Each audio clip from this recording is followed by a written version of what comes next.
We'll probably try to wrap it up in 45. More or less, Jill said. Whatever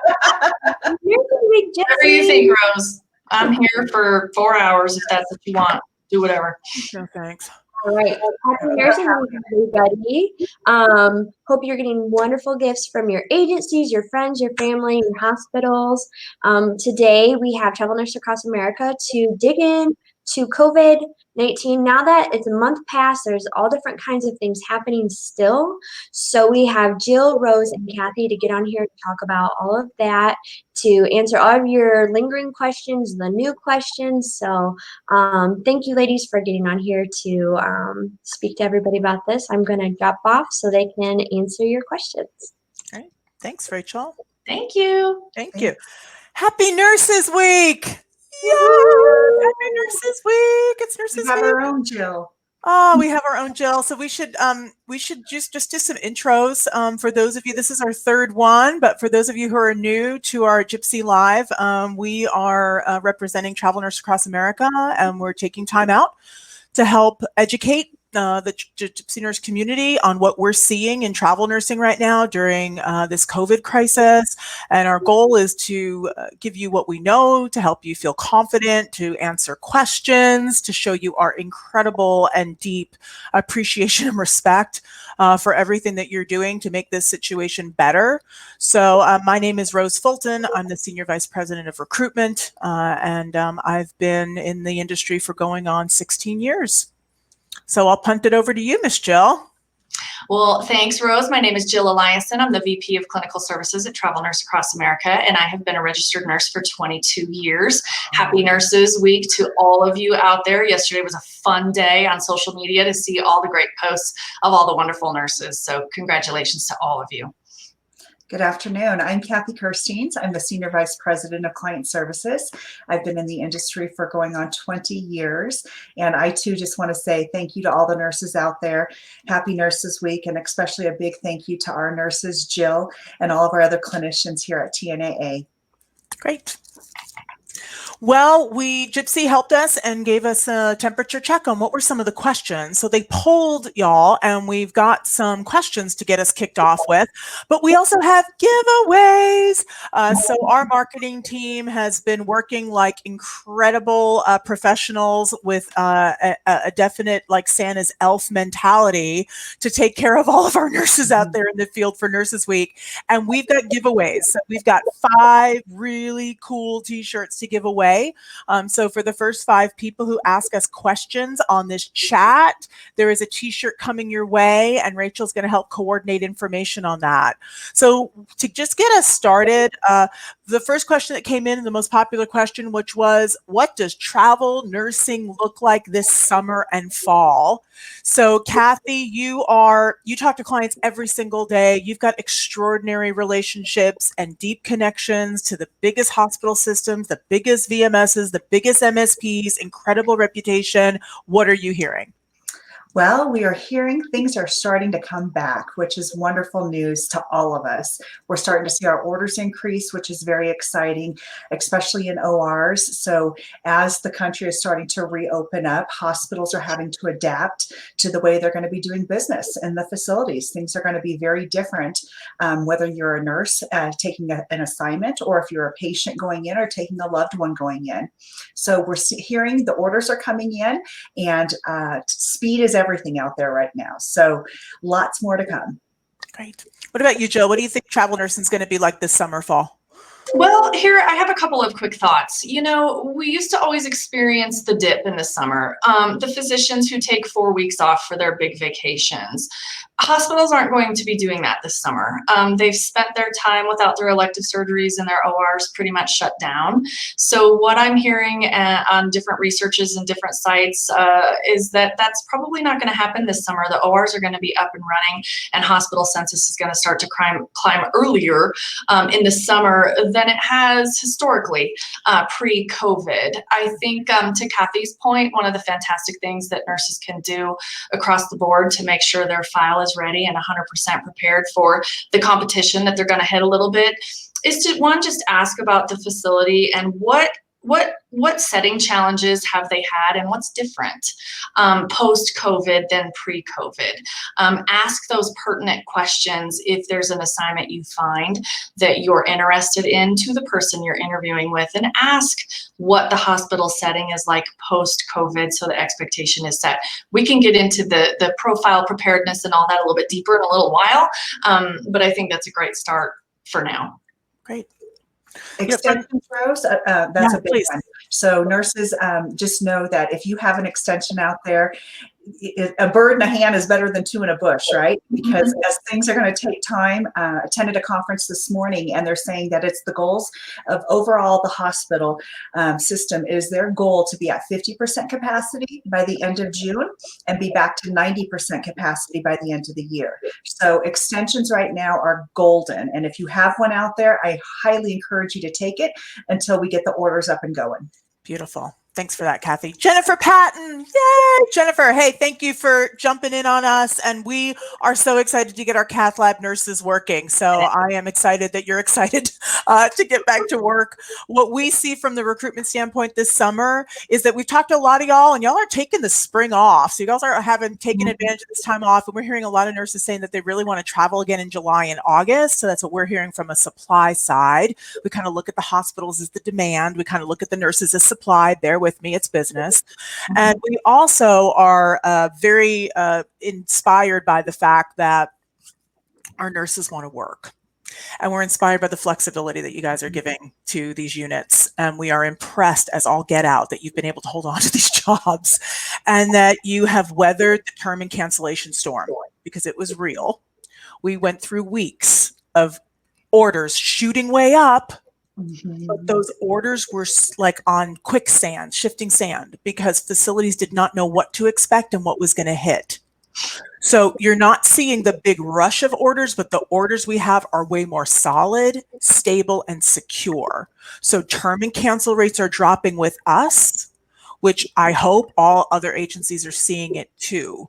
So this is a good time because your competition is going to be tougher. But I do think for first-time travelers, this is a really good time to get that first assignment under your belt, so that way you have your experience, so that your resume looks really good when the market does come back. So there is always a positive to be seen, and you guys have got some great expert analysis of what we think the summer is going to be like. Oh, hi, Lily. It's nice to see you too. Thank you, Rachel. Rachel, I can't give you the t-shirt, but Lily, you're getting one. Jennifer, you're getting one. Our t-shirt winners. The next thing that we talked about, that some of the questions we're asking, which was talking about new hotspots and locations for travel nurses.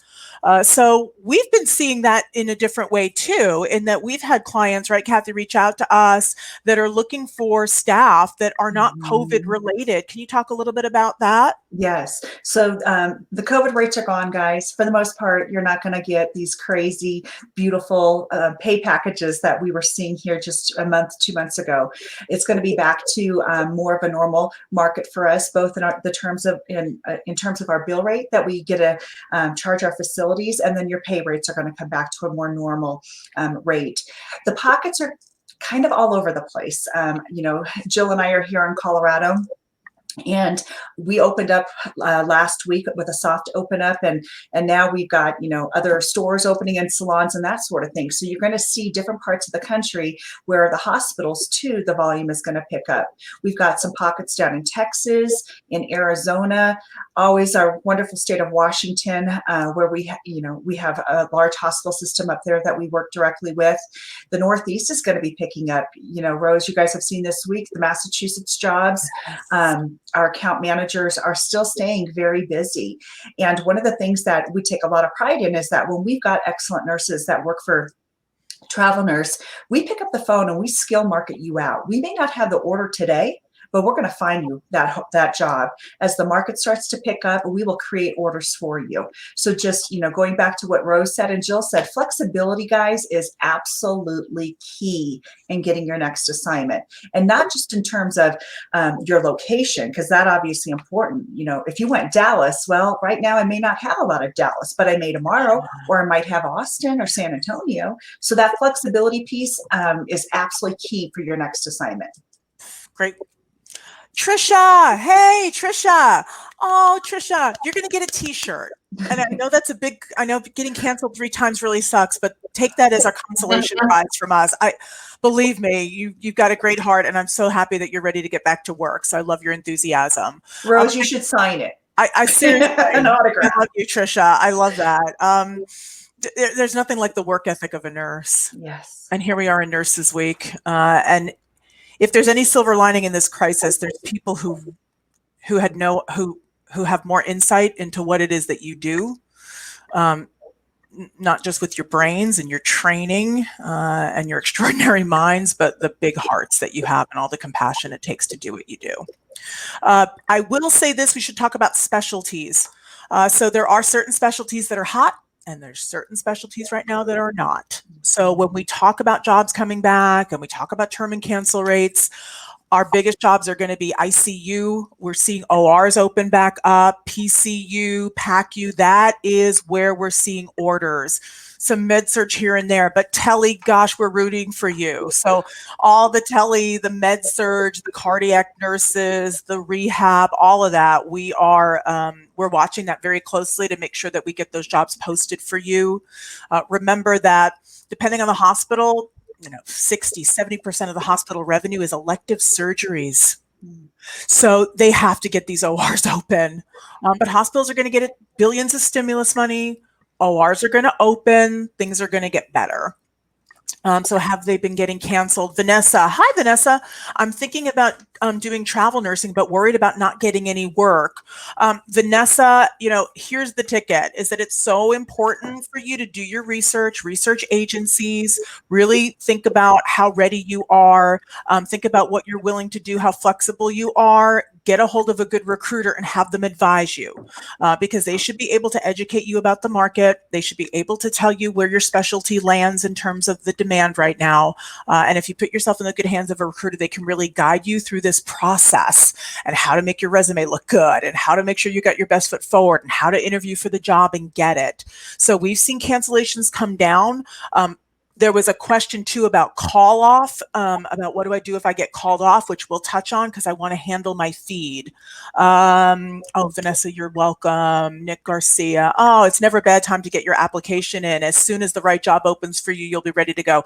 So big, Nick Garcia. Thank you for that. Okay, so let's talk about that. So right now, Kathy, how many applications are the facilities telling you they're getting for jobs? Tell us about the volume right now.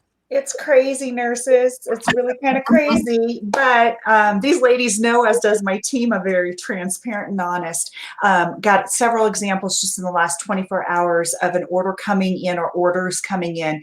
And within an hour for ICU, they're seeing 20 to 30 profiles, resumes within 1 hour. So this is a great segue into what Jill's going to share with you, what those files need to look like on the front end, and then we'll give you some pointers to help you get that job. Yeah. Well, Nick brought up a great point. Get the app in, get everything ready to travel so that if you get the phone call and you can hit the road next week, you're ready to roll. Most agencies have departments that are ready to assist with that to get you going quickly. Credentialing departments, housing departments, just all the different departments to help you. But when it comes to your profile and how you sell yourself, that's really critical for the nurse to think about. I think as we're going through and we're filling out all the paperwork and getting our profile ready, we don't stop and think about what really makes us stand out. What makes me stand out in a crowd that's different from the nurse that's 10 feet away from me? Always showcase your previous experience along with your recruiter. Don't ever forget the level 1 trauma centers that you come from. Don't ever forget the key certifications that you hold in your back pocket that you want to share with a nurse manager. Always express your flexibility. Flexibility is key right now. Going in and asking for block scheduling, probably not a good idea right now if there's 60 other profiles alongside yours that don't have that request. So flexibility, number 1. Number 2, expose your work experience. Show the things you have done. Show yourself off. Self-promote. Make everybody understand why they should choose you and why you're the best. Engage with that person interviewing you. Ask the key questions about COVID. Ask about PPE supply. Make it feel like you're caring, you want to come in, you're going to impact this hospital with your top-notch patient care, and you will win that interview every time by exposing those few things. The one word you hear a lot of is flexibility, right?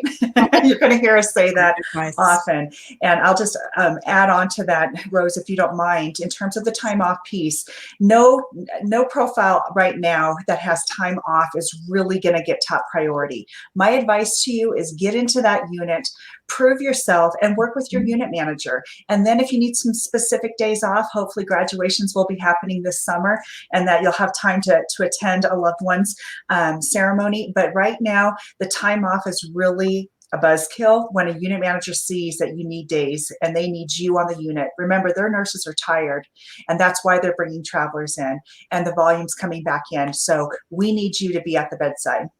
Great. Boy, you guys are getting an education today. Hannah, I will send your best to Olivia Carper. I know she's amazing. So thank you for joining us, Hannah. I see you. I want to also, hey, Summer. Hey, Rachel. Hi, Kenzie. Thanks for joining us today, being part of our party. Thank you, Kristen. Appreciate you. I also think, too, when we talk about different, whether it's COVID, whether it's the market's up, the market's down, you got to really think about the agency you're working with and your recruiter.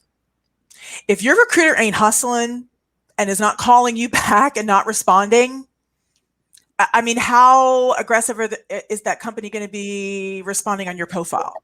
And likewise, if you're a nurse and I got 500 nurses and you're not responding to me and you don't reply to me, I'm not going to hustle for you. So if you want us to hustle for you, you got to hustle for us. Understand that. And you have to use that as a real deciding factor on who you're going to give, who you're giving permission to send your profile out to.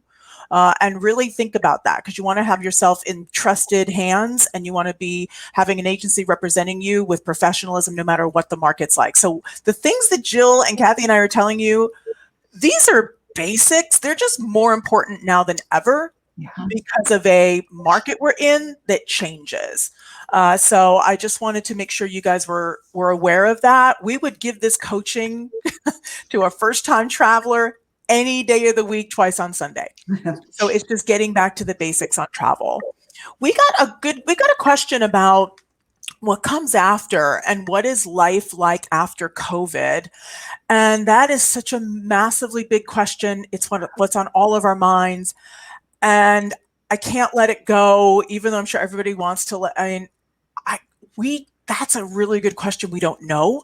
I was asked this by one of my friends last night, and there were lots of different thoughts I had. And some of them were really positive, and some of them were, frankly, a little scary, a little like, oh, gosh. And what I was just thinking about in light of Nurses Week was I was just thinking about what does COVID do to the nursing? What does COVID do for the nursing pool? What does COVID do for people who are considering nursing? What does COVID mean to people who have been in a nursing career? So those are the questions that I have in my mind and that I can go back and forth with. I'd love to hear from you guys on how has COVID changed your impression of your career and what your career goals are. Someone wants to show me an answer, I'll give you a t-shirt for that. Jill, what about you? What do you think about life after COVID? I have so many thoughts. I think, you think to pre-COVID and the nurse and the environment they worked in, and then they got into the COVID environment, which was very different. Not having families around to help with the education of the patient during a discharge process, having to constantly call and talk to family on the phone because they're not allowed in the hospital was a big shift and a big adjustment for nurses. Post-COVID, I think you can have that expectation to not see rooms full of patients, family members yet. Will they slowly get back to that? Sure. Kathy mentioned on a conference that she was on earlier today, talking about pre-op waiting rooms, OR waiting rooms. You can't wait in there any longer. And so the flow of the hospital is definitely going to be different post-COVID. What is it going to be like in 6 months? I sure wish I had that crystal ball to understand. But I think as nurses out in the industry, to continue to ask your questions and understand what that hospital hospital might be like in New York compared to the hospital in Florida. Wherever it is that you're going in the United States, it's going to be different, and it's not going to be the same for we don't know how long. That's why it's just critical to arm yourself and prepare yourself by talking to that local community that you think you may go, looking up, I've said this before, I said this on a post Facebook Live, go to the local public health. Find out what is happening in that community so that you understand where it is you're going, so that you can help educate that pocket and make yourself better and make your resume better as well.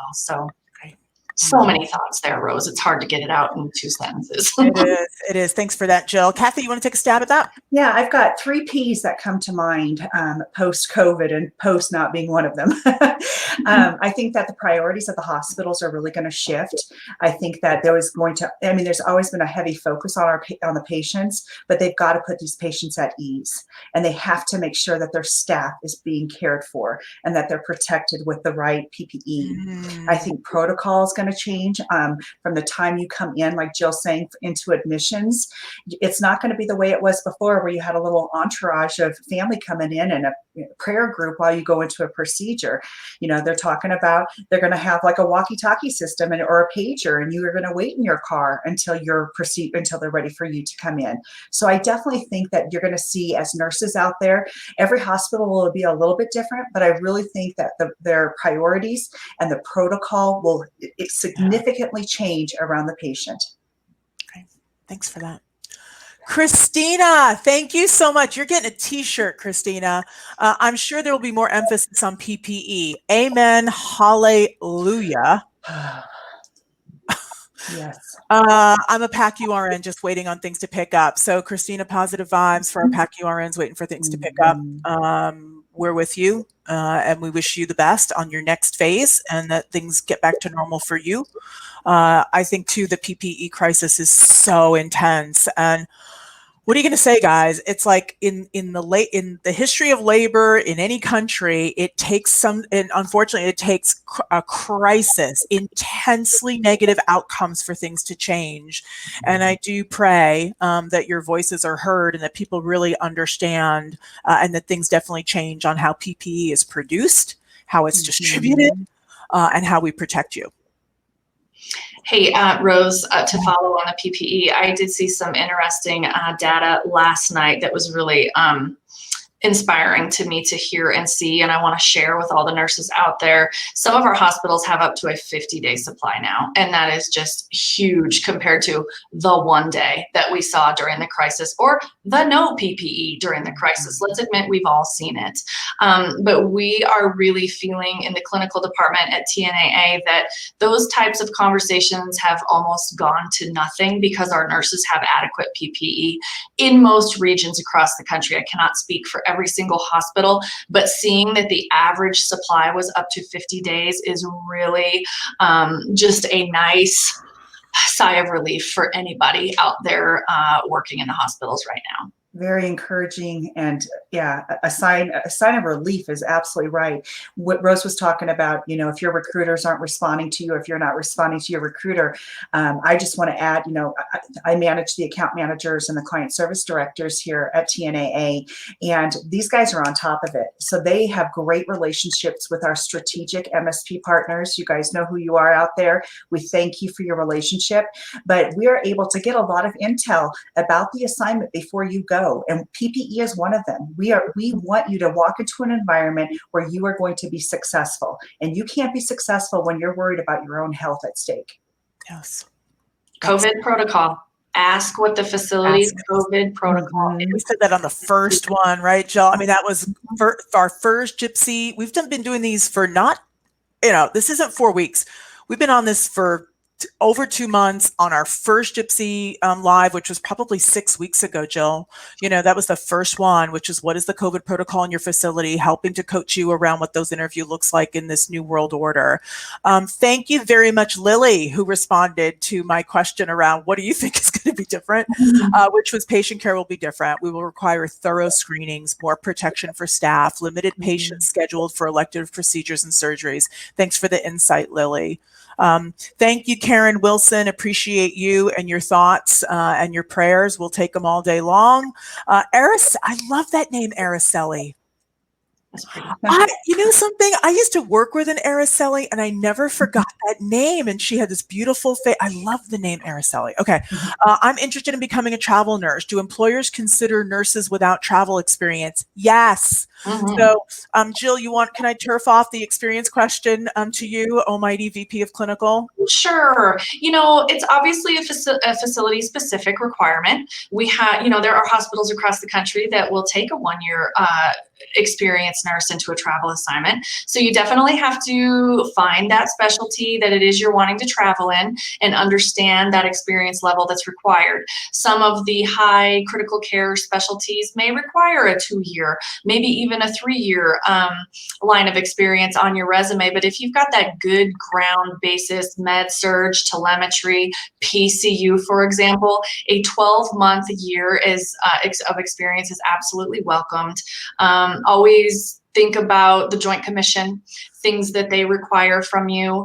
Always make sure that you're, you know, it's in your best interest to work with an agency that is a Joint Commission certified agency, because they've got the great guidelines in place to keep you safe out there in nursing. That's key. But absolutely, no travel experience required. We have a lot of first-time travelers that have 5 years of experience because they worked at the same hospital for 5 years. That's fantastic.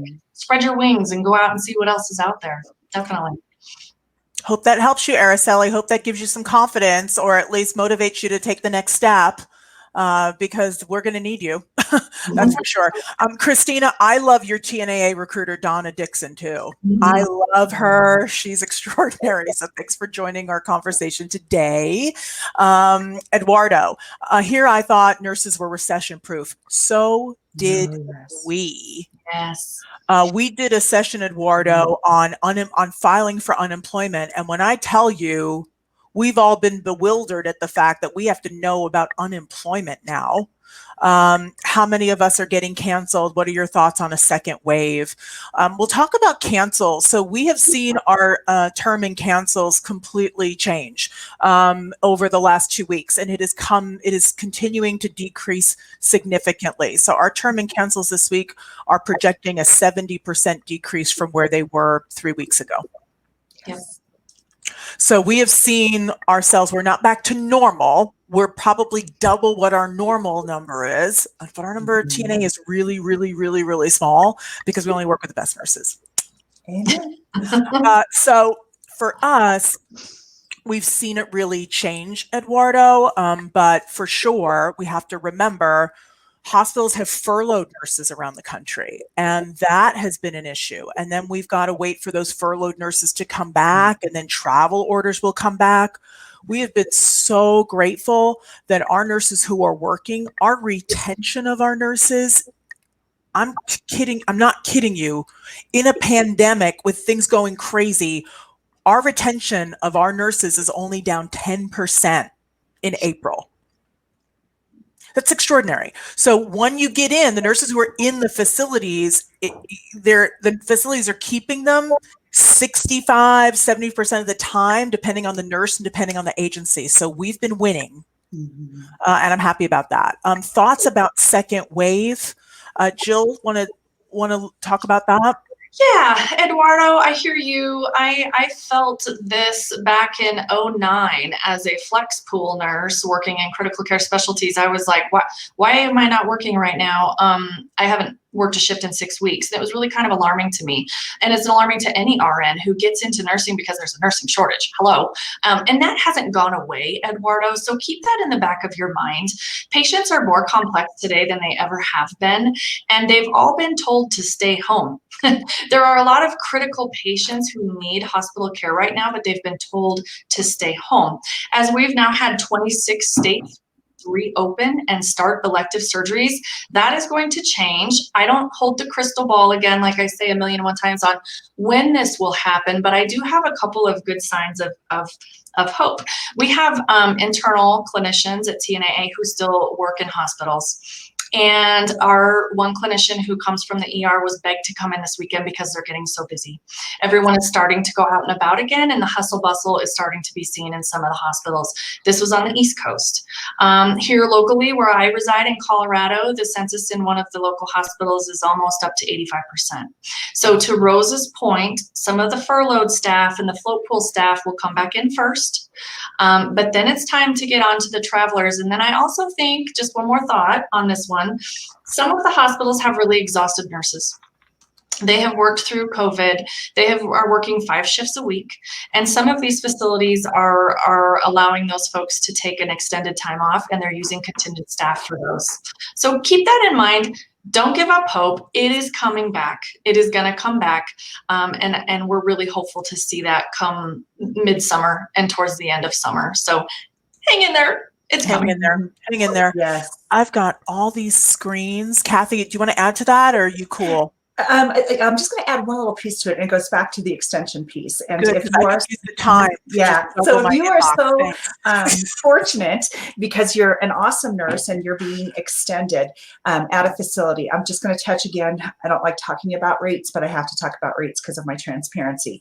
We are seeing that if you were on a COVID assignment with a higher bill rate and pay rate, a lot of the extensions are not coming in at those original higher rates. So just be patient with that, and knowing that you've got this opportunity at a wonderful hospital that wants you to stay. We need flexibility, there's that word again, on your pay package, because they may come down. Not everywhere, but odds are good right now with the hospitals really needing to be good stewards of their own money so they can bring back their full-time staff, that they're going to have to lower rates. So keep that in mind. Great. Thanks, Kathy. You bet. We've got great questions. We're seeing 13 weeks come back, right? So it seems like traditional travel assignments are what our clients are giving us, right, Kathy? Yes, ma'am. There are. You've got some hospitals that are still, open to wanting to do a 4-weeker, but 6-8 weeks are not prevalent right now as they were with COVID. We're seeing true full-on 13-week assignments. We're seeing July start dates. We're seeing ORs preparing and giving orders to us in advance. So again, your relationship with your recruiter is key. And when you choose to work with TNAA, I truly feel, after all my years in this industry, that we are the most transparent and honest industry with the most transparent and honest recruiters. And I speak to my peers here, Jill and Rose. You can pick up the phone and call any of us at any time, and we'll shoot straight with you. Thanks. Let's see. Araceli, seriously, 4 years of ICU experience. I'm chomping at the bit. I'm going to send you a t-shirt, okay? We have orders. All right. We need her. Oh, Eduardo, it's a pleasure to talk to you. Low census in New York got canceled. Now I'm trying to see if anyone would take me in the ICU since I'm used to taking critical patients. It is totally a possibility. So yes, it's absolutely a possibility. Jill can speak to this. We've had great luck in assessing nurses. Every agency is different. Jill leads up a clinical team. We have RNs, directors of nursing, who are experts at looking at your profile and understanding your experience and helping market you to the jobs and coaching. So it is absolutely a possibility. Jill, can you talk, just maybe give Eduardo some talking points around the ER ICU connection? Yeah, it's a great question. And we've had a lot of specific specialties jump into another specialty, especially during the COVID crisis. A lot of PACU nurses can go into the ICU very easily. ER and ICU, absolutely, but we've got to have the facility agree to it. And as an ICU director, I would take an ER nurse all day long because you've got the critical care experiences, but we'd have to exclude the vents. A lot of ER nurses don't understand how to care for a patient on a vent. Your ER patients are not vented. But is it a possibility? Absolutely. It's going to be facility specific, but we have a lot of nurses who have a mix of ER and ICU on their resume, and Eduardo, it makes you that much more sellable once you get it on your resume. So it is a great idea to cross-train when you have that availability. It makes you that nurse that every hospital wants. So don't forget, do it. Get it done. Yeah. We've had great wins on this. Yeah. We've had lots of wins on this. We've been able to say Jill and her team have been able to save so many cancellations. That's why our retention of our nurses has been so incredibly high. I thank God every single day that we've been able to keep so many nurses working. And it has been because of this kind of expertise where we've been able to really coach and listen. And Kathy's team has great relationships with the hospitals. And boy, we've been trying to practice what we preach and be really flexible with, in helping y'all find a good fit at the facility and helping the facility be flexible in looking at all of your resumes different and seeing your strengths and your weaknesses. So that is a biggie. Oh, Angie. Angie, I wish I had a big old, I don't know, maybe a bourbon or a Dunkin' Donuts coffee for the two of us to hang out with. I'd love to take that road trip with you. I was so tempted when I heard that you were looking for a road trip partner. Man, I thought me and you and a Thelma Louise moment without the cliff. So agreed. Thanks, Brittany. Oh, Leslie, great. I'm on a crisis contract. They are trying to cut our contract in half. And offer to keep us through the contract. However, that is below what many of us can accept to make our obligations. How can they legally do this mid-contract? It's in the fine print. Don't we all hate the fine print when you're buying a house or buying a car or even buying a dog, the fine print. So they can, unfortunately, and again, it goes back to us being very transparent with the recruiters. Hopefully that if you're on an assignment with us, they shared that with you on the front end. There's a possibility that depending upon the census, depending upon the need, that the rate can go down. Yeah. So this is a biggie. And Leslie, I feel for you. And what I want to also say is that on this Nurses Week, happy Nurses Week, we appreciate you and thank you for leaving a situation you were in and probably pretty comfortable to going into a crisis situation. There's not many people who have the ability to do that. There's not many people have the motivation to do that, who were able to hustle the way you did, and you deserve a ton of credit. And I have no doubt that there are patients who are so much better off for you and colleagues. And this is the dynamic in travel nursing that is not so easy to understand if you're on the outside looking in. The facility has a contract with us, and that's where Kathy lives. The facility has a contract with us. And then we have a contract with you, and they're two different things. What the facility will pay for and what we can bill and their cancellation policies, or they're changing the rate midway, or them postponing you, or them floating you, and all this other stuff that you guys don't like.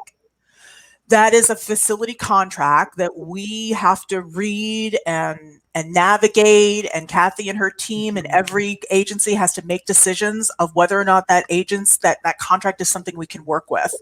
Right, Kathy? Because they're all different. Yes, they are. And we turn down contracts all the time. I mean, based upon the liability insurance that's in there, how much of a risk it puts you nurses at, puts us at risk. So we don't, one of the things about TNA is we don't sign every contract that's out there.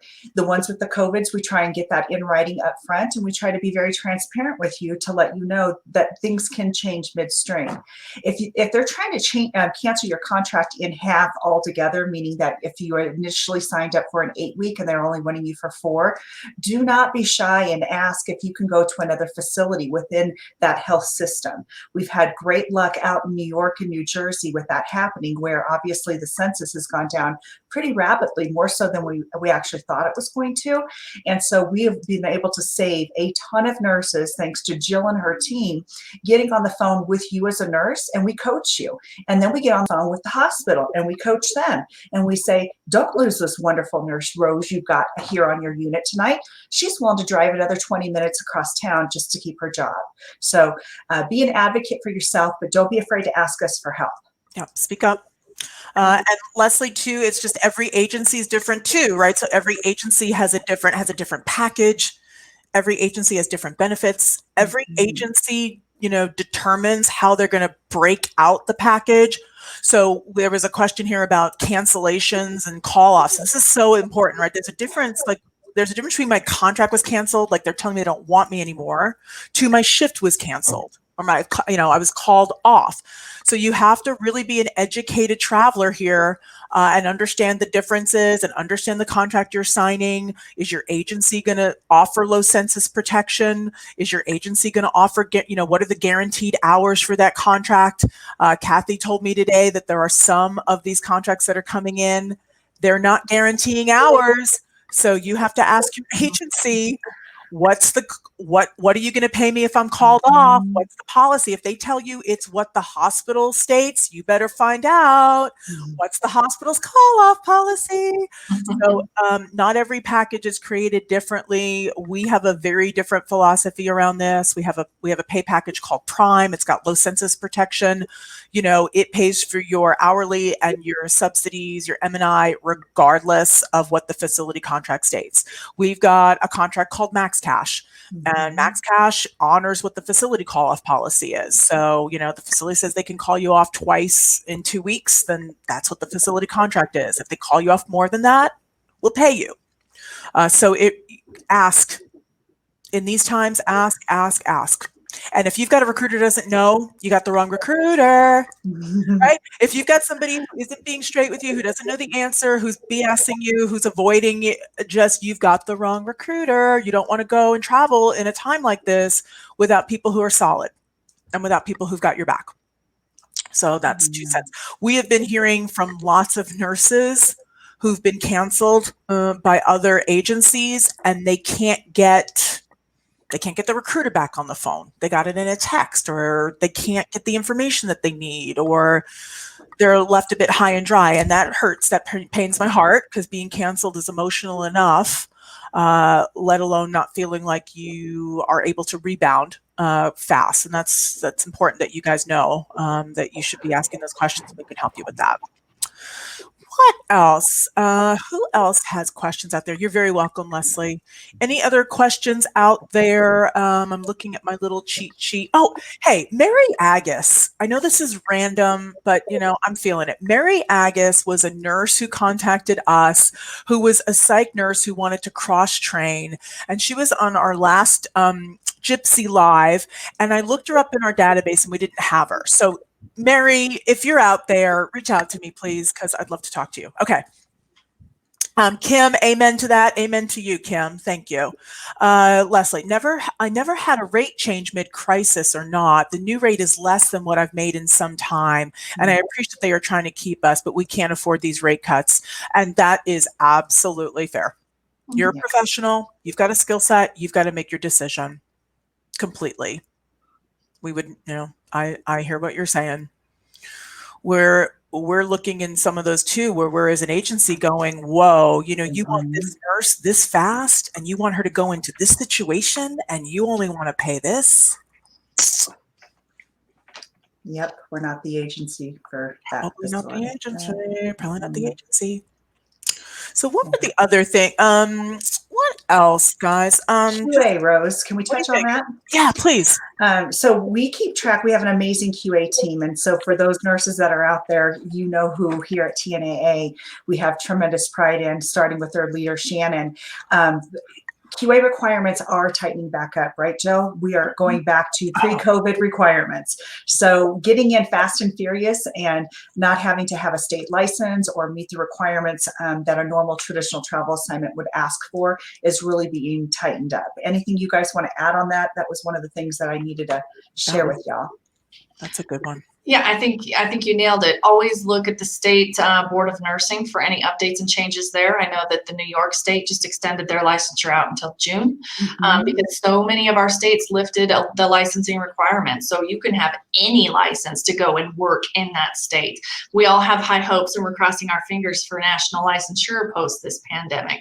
It's what all of us nurses have wanted for years and years and years. But to Kathy's point, AHA loosened their their deadlines because it was hard to go renew your BLS or ACLS. You couldn't go into a class. You can't go breathe on a mannequin with other people right next to you during a COVID pandemic. So just look out for that and make sure you're really buttoned up in regards to your certifications, expiration dates, same with your licensure, and then everything else your credentialing specialist will work with you on. But making sure you're getting those things buttoned up and done on time is critical right now, because if a hospital needs to cut off a few nurses, they're going to pick the nurses with the future expiring docs potentially, or cancel the nurses who aren't credentialed and ready to go potentially. So if it were me, I'd want all of that done, big old red bow tie on it. I am ready to start ASAP. So good thing to bring up, Kathy, for sure. We've actually seen some the state licensures turnaround times get so much better in the last couple of weeks too, right, Kathy? Yes. Oh. Washington, we are so incredibly grateful for. But yeah, we're seeing improvement. And there too, you know, nurses that are out there looking to maybe make a change in an agency, we have real-time data. We have really tight relationships with the Board of Nursings across the country. We have several key point people that's all they do in our company is help you with your license. So we are advocates for you. We need you. We want you. And I can't tell you how much I feel better just being on this call with you ladies, because sometimes we all can just get down in the dumps and see the gloom, but there's so much positive that's going to come out of this. And hopefully licensing requirements is one of them. Yeah. Amen. Amen. Oh, Kim B. Thanks, Kim B. Amen to you too. And Leslie, good luck on your journey. Thank you so much for your questions, Leslie. And of course, we wish you the best on your path. And I'm sure you've got some amazing stories to tell from what you've been through on this assignment. So you're in our prayers, like all of our nurses are. Somebody asked, somebody very nice out there talked about, what are recruiters thinking? How are recruiters doing? It's been really sweet because some of the nurses have been giving care calls and checking in on the recruiters saying, how are you doing in all this? And, you know, I represent recruitment, and recruiters are concerned about you guys. They're concerned about you. They want to make sure that you're okay. They wish they could make the pain of this go away. It's been very emotional. When y'all are upset, we're upset. Y'all are scared, you know, we get scared. And it has been something else to walk along with you and do our best to support you through this. And recruiters are concerned about a couple things. I would say recruiters are very much concerned about that nurses are really putting their best foot forward and really moving into an optimistic, like, let's get motivated place with this when you're looking for a job. So people, like, you know, it isn't the freaking end of travel nursing. Like, let that crap go. You know, if you're working for a good agency, you know what, like, you're going to get a job. You know, if your specialty's in the right spot right now, like we said, ICU, PCU, you know, like, it's going to be okay. We can educate you. But recruiters are very much around, our recruiters really want to educate our nurses, really want to help them get to where they want to be, want to make sure that new nurses and people that are interested in travel, you know, of course, this is our industry. We want to make sure that travel stays open as a great option. I do think that travel could be the best freaking thing in the world. I mean, like, if you're a perm nurse and you want to go through this crap, like 13 weeks, you can be gone, you know, and we do think that this could be an incredibly appealing place for y'all so that you can be working when you want to work and take the time off when you want to take the time off. So we're very excited about that. But recruiters really care about nurses, care about you. They've shed lots of tears and said lots of prayers and have been working nights and weekends and early and late to get as much information as they can and be as responsive as they possibly can. So thank you for thinking of us. We really appreciate it. We're the stagehands. You guys are the stars. So whatever it is that makes you guys look good, that's our job. Oh, Hannah, thanks. You've all been so helpful. Thank you so much for the information you've provided and the advice. Yay. Oh, you're welcome. Thank you to everyone at TNA. This, as a first-time traveler, everyone I have been in contact with has been great and so helpful. That's great to hear. Thanks for picking us, Hannah. Oh, awesome. Send us your friends. Thanks, Sam. Nicole Baldwin, yes, recruiters love our nurses. Marsha Wolf, as a first-time travel nurse recruiter, I find this event to be very educational and helpful. Yay! Great. Marsha, great. Glad you got something out of this. That's what we're here to do. We're here to make the industry better. So with that, I think that concludes our last call of questions. And any closing thoughts, Kathy, Jill? Just to say thank you so much to all of you out there that have joined us this afternoon. It's an absolute honor to work alongside Jill and Rose. We have an amazing company with amazing leadership and teams. So thank you for all of you that have chosen us, and hopefully you'll continue to stay with us. And to whoever that nurse was out there that was ICU, I got 152 hot ICU jobs right now. I had to do a little peek and a little plug. Yeah, that's cool. That's cool. But thank you so much, Rose. This has been great. Great. My closing comments, just thanks to all the nurses. Thanks for all you do. Enjoy the rest of your Nurses Week. Take a break. Take care of yourself. Yeah. That is the most important thing you can do right now. So Exhale. yeah, Beautiful. exhale. Exactly, right? So yeah, just it's Nurses Week. Thanks to all of our nurses, just like Jill said. It's so important you self-care, get some sleep, get some fresh air, chill out. And just know that, you know, we all really care about you in this travel nursing industry. We wouldn't be here without you, right? There wouldn't be a travel nursing industry without travel nurses. So we really appreciate what y'all do on a regular basis. And just like Kathy said, it's just our gratitude is with you, and we think about you all the time and pray on you and make sure and pray for your safety and protection. So with that, this was a great gypsy thing, Kathy. This It was so fun. Jill and I did it. This is so I great. love to have you it. on board. I It's been love a it. lot of fun. You Sally guys are Porter, wonderful. Kathy, you're amazing. I agree. Kathy is Oh. amazing. Miss you, Sally. Mwah. Oh, that's sweet. That's sweet. So, Rachel, what do you think? I think thank you so much for getting on here. A lot of great information, a lot of new information. I know a lot of people see the same information over and over, unemployment, contracts being canceled and all that stuff. So thankful that you guys can kind of look into the future and look at past events and think about, you know, what could happen, and, you know, always being positive, always being helpful with your nurses, and you guys are great. So Thank thank you. you Thanks so for the much. opportunity, Rachel. Yes, Thank you so thank much. Hey, you. Jill Jasinski, thank you. Thanks, everybody who attended. Everybody that's watching, have a great Nurses Week. So, Yes. We love you. Bye. Thank you. bye.